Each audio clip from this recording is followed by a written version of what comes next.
बिहार की गया पुलिस का एक तोते से पूछताछ का वीडियो सामने आया, जिसमें पुलिस ने शराब तस्कर के तोते से उसके मालिक का पता उगलवाने की कोशिश की।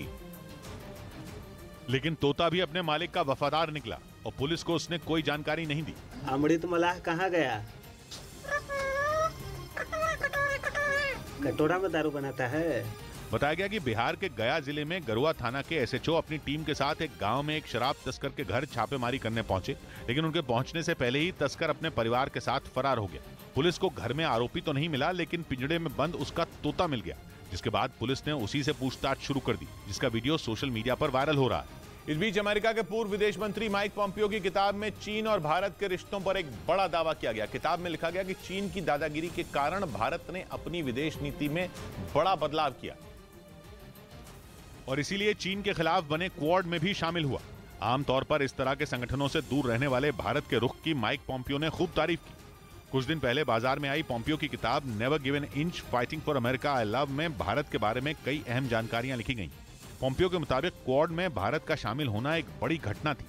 इस संगठन में भारत के अलावा अमेरिका, जापान और ऑस्ट्रेलिया शामिल है। हिंद महासागर और पूर्वी चीन सागर में दादागिरी कर रहे चीन के खिलाफ ये संगठन बनाया गया था।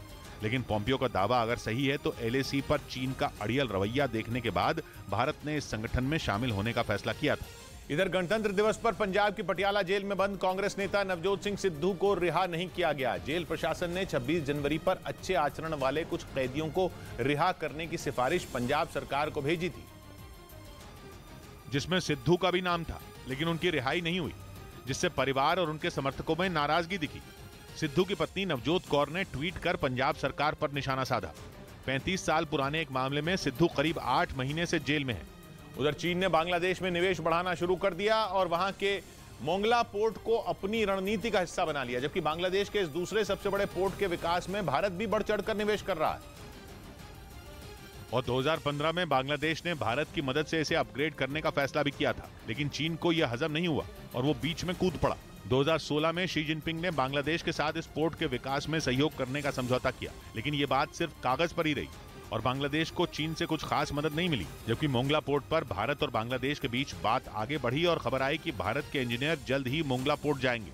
और जैसे ही चीन को यह पता चला, वो सक्रिय हो गया। उसने पोर्ट के विकास के लिए दी जाने वाली रकम जल्द ही बांग्लादेश पहुंचने का ऐलान कर दिया, क्योंकि चीन नहीं चाहता कि हिंद महासागर के किनारे बसे इस पोर्ट पर भारत की पकड़ मजबूत हो, और इसीलिए उसने बांग्लादेश में वही चाल चली जो श्रीलंका और पाकिस्तान में चली थी। यानी चीन ने बांग्लादेश को भी कंगाल करने का मन बना लिया है, क्योंकि वो मोंगला पोर्ट के विकास के नाम पर बांग्लादेश को इतना कर्ज देगा कि उसके लिए चुकाना मुश्किल हो जाए। यही नहीं, वो भारत के पूर्वोत्तर राज्यों तक व्यापार के इस रास्ते में दखल देने का अधिकार भी ले लेगा, क्योंकि मोंगला पोर्ट बंगाल की खाड़ी में है, यानी हिंद महासागर के उस हिस्से में जो भारत के राज्य पश्चिम बंगाल और बांग्लादेश के बीच की कड़ी है। चीन ने भारत को घेरने के चक्कर में ही श्रीलंका और पाकिस्तान की दुर्गति कर डाली है।